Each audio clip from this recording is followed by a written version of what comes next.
Hello, you're watching VNA News Bulletin. I'm Bang from Hanoi, and now the headlines as usual. President Chen Dong calls for more soft loan from ADB.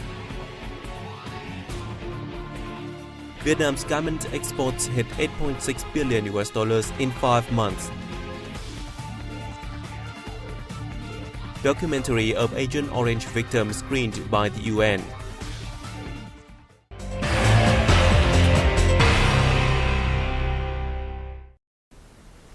President Chen Dong has suggested the Asian Development Bank continue providing soft loans to help Vietnam realize its social development goals. The leader made the request in a reception for ADB President Takehiko Nakao in Hanoi on June 17th. Having noted that over the past years, Vietnamese leaders have always paid a lot of attention to the distribution of ADB's loans, President Quang pledged that the country will work hard to maximize the efficiency of the capital. Vietnam is currently facing a number of challenges generated by climate change, he said, adding that many regions in the country are suffering drought, salinity intrusion, and environmental pollution, which pose negative impacts to the whole country's growth and need to be urgently tackled. President Quang also thanked ADB for its assistance and cooperation over the past years, stating that Vietnam treasures its relations with the bank and considers it the leading sponsor of both capital and technical and policy consultation. For his part, ADB President Takehiko Nakao affirmed that ADB will actively support Vietnam in financial restructuring, small and medium-sized enterprise development, and FDI attraction. He also briefed his host on the outcomes of earlier working session with Vietnamese ministries and sectors, which focused on areas in need of ADB's capital, including infrastructure improvement, power transmission, alternative energy, water supply, agriculture, climate change response, and education and training. Also on June 17th, Prime Minister Nguyen received Lao Minister Planning and Investment Suvan Kelmisay, who is on a working trip to Vietnam. Prime Minister Phuc affirmed that Vietnam will do its best to assist Laos in its national development, strengthen bilateral cooperation, and closely collaborate at regional and international forums. He asked the two ministries of planning and investment to pay full attention to bilateral cooperation, boost economic links in transport, trade, energy, finance, and banking, and enhance Vietnam-Laos-Cambodia economic ties. For his part, Lao Minister Suphan Kelmisay informed the host about the earlier talks with his Vietnamese counterpart Nguyen, during which the two ministers agreed to step up multifaceted cooperation.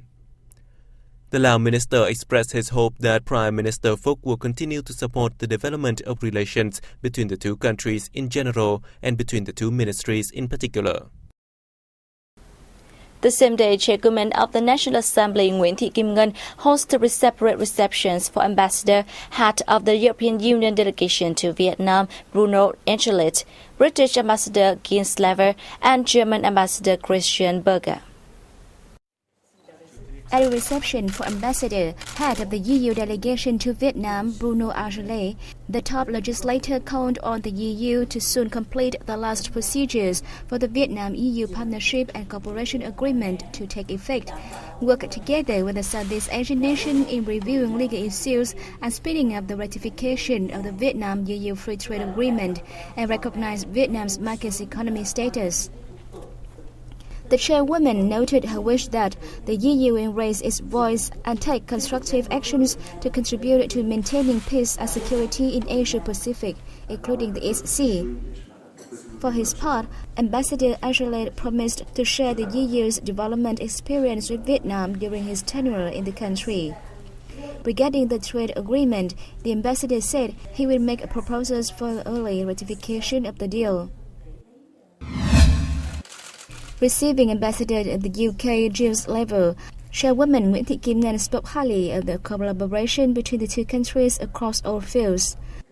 She called for the diplomats' contributions to increasing the presence of UK businesses in Vietnam in such areas as finance and banking, infrastructure development, insurance, science and technology, oil and gas, and aviation. Ambassador Lever said British investors highly appreciate Vietnam's dynamic development and want to increase their presence in Southeast Asia and in Vietnam in particular. According to the diplomat, the two countries boast substantial potential for cooperation, spanning the realms of education and training and science and technology. At the meeting with German Ambassador Christian Berger, the National Assembly leader proposed that the diplomat promote trade and investment ties between the two countries in order to bring the bilateral trade to $15 to $20 billion in 2020. The host thanked the German government for its official development assistance to Vietnam and called for Germany's support and cooperation in improving Vietnam's legal system. Ambassador Berger stated that Germany stands ready to share its development experience with Vietnam, covering skill improvement for laborers, and suggested the country establish a vocational training system based on businesses' real demands.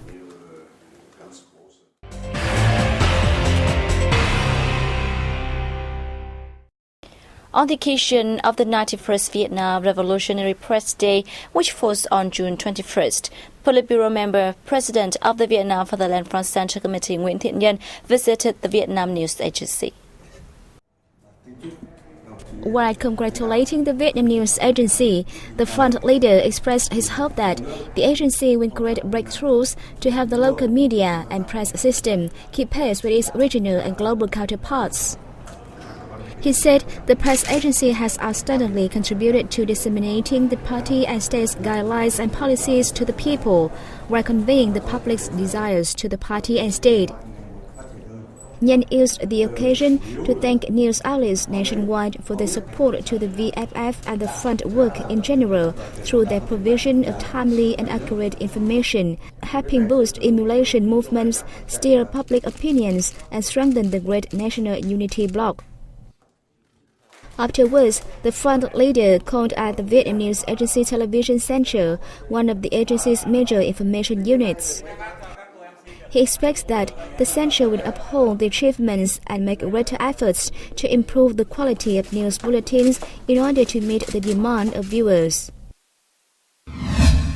On this occasion, Politburo member, Secretary of the Ho Chi Minh City Party Committee Dinh La Thang visited the Vietnam News Agency's Southern Region Representative Office, where he praised its contributions to national development and the Southern metropolis socio-economic performance in particular, especially during the 30-year reform. The official noted his wish to receive more support from the news agency as well as its representative offices in fulfilling the city's assigned tasks, particularly in the context that the locality is facing multiple problems like flooding, environmental pollution, traffic-related issues, and social misconduct and misbehavior. Vietnam's garment and textile exports in the first 5 months of this year rose 6.1% to $8.6 billion. The following report will provide more details. The Ministry of Industry and Trade said that the rise was lower than the targeted growth of 10% this year.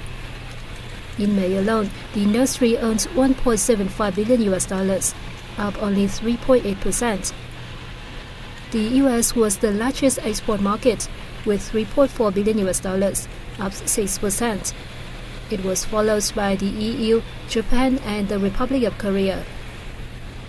Industry insiders are concerned with meeting the export target of $31 billion this year due to falling export prices and difficulties in finding new export contracts, especially for shirts, pants, and jackets.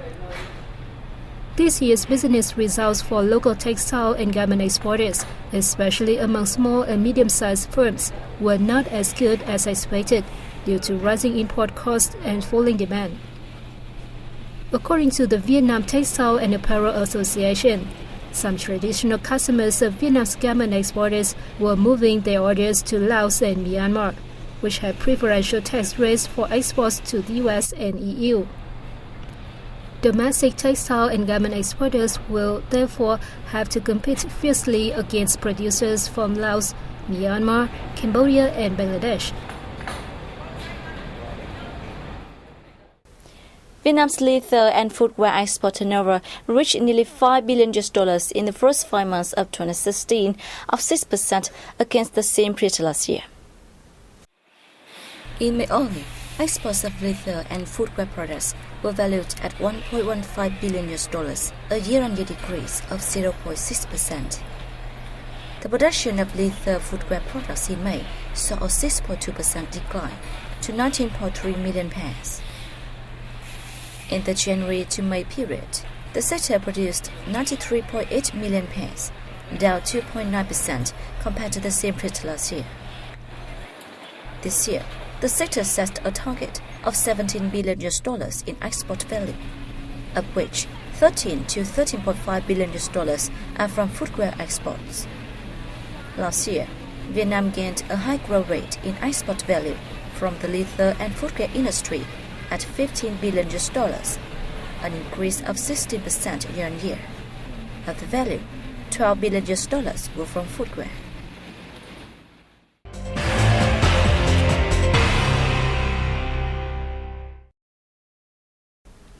A documentary about a young Vietnamese victim of Agent Orange has been screened at the night session for the Convention on the Rights of Persons with Disabilities in New York.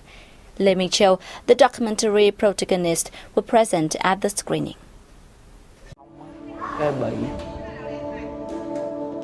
Châu Beyond the Lines is an American short documentary film about a 16-year-old boy disabled by effects of Agent Orange, who aspires to become a painter.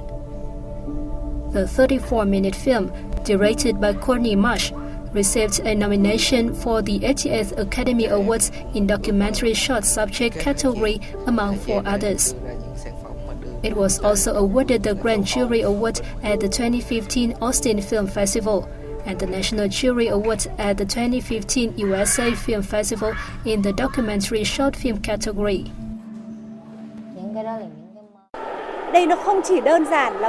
The film not only conveys the message of the aftermath of Agent Orange death scene and the responsibilities that should be taken by those who have caused the pains. Beyond that is the desire for a new bright future of the Vietnamese people and the disabled ones. I hope that people like me will try their best and work hard for their dream. Don't rely on other people and keep on doing what you like and make it come true. The film is a special coordination between the permanent missions of Vietnam and the US to the UN, reflecting the joint efforts between the two countries to address the impacts of Agent Orange dioxin in Vietnam. Good Neighbors International in Vietnam and the People's Committee of Ninh Thuận Province have presented gifts to poor households in Bắc Ái and Ninh Phúc districts.